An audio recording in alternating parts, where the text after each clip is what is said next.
O Império Otomano é um daqueles casos em que a história parece roteiro de ficção. Um pequeno principado na fronteira, cercado de inimigos, vira uma superpotência que dura mais de 6 séculos e muda o equilíbrio do mundo. E o mais curioso é que ele não cresce só por força bruta. Ele cresce por estratégia, administração, tecnologia militar, comércio e, principalmente, por entender cedo como transformar diversidade em sistema.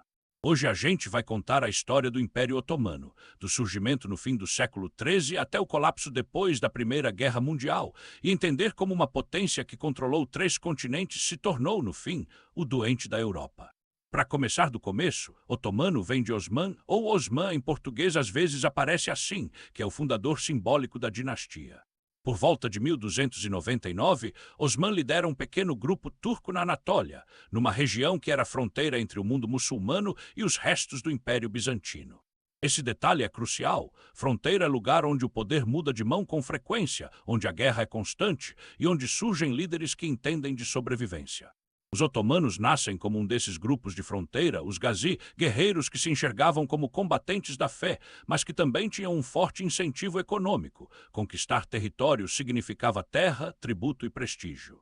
A Anatólia daquele período era um mosaico. O antigo sultanato seljúcida tinha se fragmentado, havia vários beyliks, pequenos principados turcos, e do outro lado, Bizâncio estava enfraquecido, mais preocupado em sobreviver do que em reconquistar.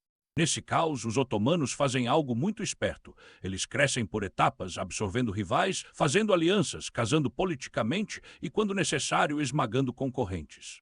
E, diferente de muitos grupos de fronteira, eles constroem uma dinastia com continuidade, não apenas uma liderança carismática passageira. Os sucessores de Osman, como Orhan, que governa de 1324 a 1362, dão passos decisivos. Em 1326, os otomanos tomam Bursa, que vira a primeira grande capital e um centro administrativo e econômico importante. Isso não é só uma conquista, é o momento em que o principado começa a se comportar como Estado. Bursa dá dinheiro, estrutura, artesãos, legitimidade. A partir daí, a expansão deixa de ser apenas saque e passa a ser governo. E aí acontece uma virada geopolítica gigantesca. Os otomanos atravessam para a Europa. Em 1354, eles tomam Galípoli, uma posição estratégica no Estreito dos Dardanelos. Esse movimento muda tudo porque a história otomana passa a ser uma história de dois lados, Anatólia e Balcãs. E quando um império consegue operar em 2 continentes com eficiência, ele ganha profundidade estratégica. Se perde um lado, ainda tem o outro. Se precisa de recursos, pode puxar de 2 direções. É como jogar xadrez com mais peças. Nos Balcãs, o cenário também ajuda. Reinos e principados cristãos estavam divididos, frequentemente em disputa entre si. E os otomanos aproveitam esse padrão clássico, crescer num ambiente em que os inimigos não conseguem se coordenar. Um marco simbólico é a Batalha do Kosovo, em 1389, que entra como mito e trauma na memória sérvia e balcânica.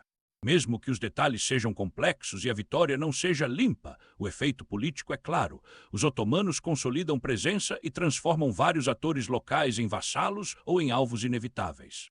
No começo do século XV, o império quase desmorona, e isso é importante porque mostra que o sucesso otomano não era inevitável. Em 1402, o sultão Bayezid I é derrotado por Tamerlão, Timur, na Batalha de Ankara.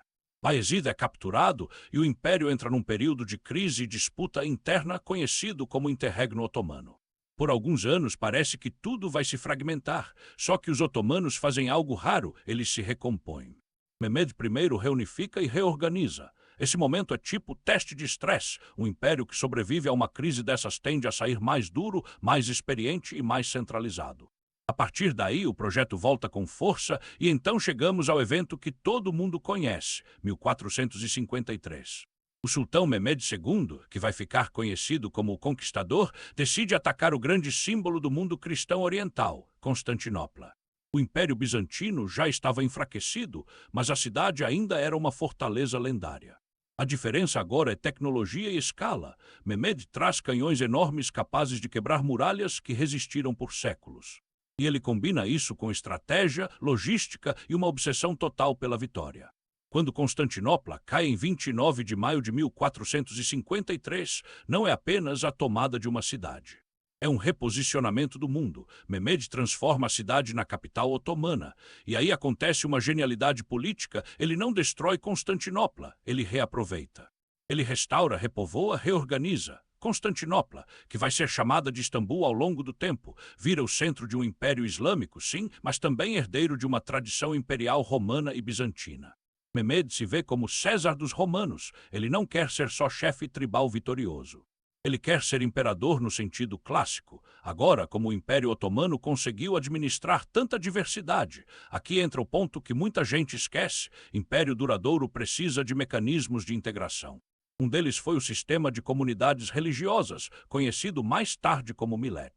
A ideia geral é permitir que cristãos e judeus, por exemplo, mantenham suas instituições religiosas e parte de sua vida comunitária, desde que paguem impostos e aceitem a autoridade do sultão. Isso reduz a necessidade de repressão constante e transforma a diversidade em governabilidade. Mas o mecanismo mais famoso e também mais controverso é o devshirme, o recrutamento de meninos cristãos dos Balcãs para servir ao Estado otomano. Esses jovens eram convertidos ao islamismo, treinados e podiam virar administradores e soldados de elite. Isso alimenta o corpo militar mais temido do Império, os janízaros. O detalhe paradoxal é que esse sistema, cruel em origem, cria um grupo de homens altamente leais ao Estado Central e não a famílias aristocráticas locais, porque sua carreira, poder e identidade dependem do sultão. É uma fórmula de centralização extremamente eficaz. E aí você entende por que o Império Otomano foi tão perigoso para a Europa por tanto tempo. Ele tinha um Estado que arrecadava bem, um exército profissional e uma administração que conseguia operar em larga escala.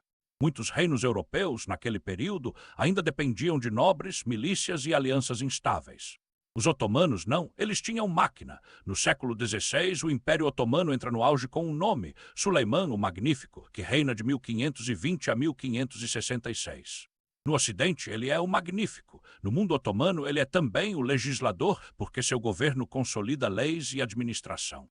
Sob Suleiman, o império se expande na Europa, no Oriente Médio e no norte da África. Ele controla rotas comerciais, domina o Mediterrâneo Oriental e disputa influência com potências europeias emergentes. Um ponto simbólico dessa expansão é a conquista de Belgrado em 1521 e de Rhodes em 1522. Depois vem a vitória em Moax, em 1526, contra o Reino da Hungria, um choque enorme para a Europa Central. E em 1529, os otomanos chegam a sitiar Viena. O cerco não tem sucesso, mas o recado é claro: o império não é apenas um problema do Sudeste Europeu.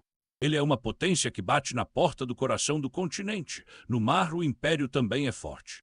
O Mediterrâneo vira palco de disputas entre otomanos e potências cristãs, como Espanha e Veneza. A famosa Batalha de Lepanto, em 1571, é frequentemente celebrada como grande derrota naval otomana. E foi uma derrota importante, sim, mas o detalhe interessante é que o Império consegue reconstruir parte de sua capacidade. Ou seja, não foi fim do poder, foi um golpe dentro de uma disputa longa, onde economia e logística importavam tanto quanto as batalhas. Enquanto isso, Istambul se torna uma megacidade imperial, centro de artes, arquitetura, comércio e diplomacia. O Império controla os estreitos, controla rotas entre o Mediterrâneo e o Mar Negro e influencia diretamente o comércio europeu e asiático. E aqui entra um aspecto geopolítico moderno: controlar gargalos comerciais é poder. Do mesmo jeito que hoje discutimos chips, energia e cabos submarinos, naquele tempo discutia-se especiarias, grãos e rotas marítimas. E o Império Otomano era parte central desse sistema, mas impérios não vivem só de auge. Eles vivem de capacidade de adaptação. A partir do século XVII, o Império Otomano começa a enfrentar desafios mais complexos, guerras longas e caras, rivais que se modernizam, mudanças no comércio global. A Europa Ocidental passa por transformações militares e econômicas. O comércio marítimo atlântico cresce. Rotas pelo oceano enfraquecem algumas rotas tradicionais, e isso mexe com a base de poder de impérios continentais e mediterrâneos. O império ainda é enorme, mas começa a ter dificuldades de manter a mesma eficiência. E um dos pontos mais curiosos é que instituições que antes eram força começam a virar problema. Os janízaros, por exemplo, que eram elite disciplinada, aos poucos se tornam um grupo poderoso politicamente, capaz de interferir em sucessão e decisões. Quando uma força militar vira lobby interno, o Estado perde flexibilidade. No século XVIII e XIX, a pressão externa aumenta. O Império Otomano enfrenta a expansão da Rússia, conflitos no Cáucaso, pressão austríaca nos Balcãs e o crescimento do nacionalismo. E nacionalismo é veneno para impérios multiétnicos, quando povos dentro do império passam a se ver como nações com direito de Estado próprio, a integridade imperial fica instável. A Grécia, por exemplo, entra em guerra de independência no início do século XIX. Nesse período, o império tenta se reformar, há modernizações militares, administrativas e legais.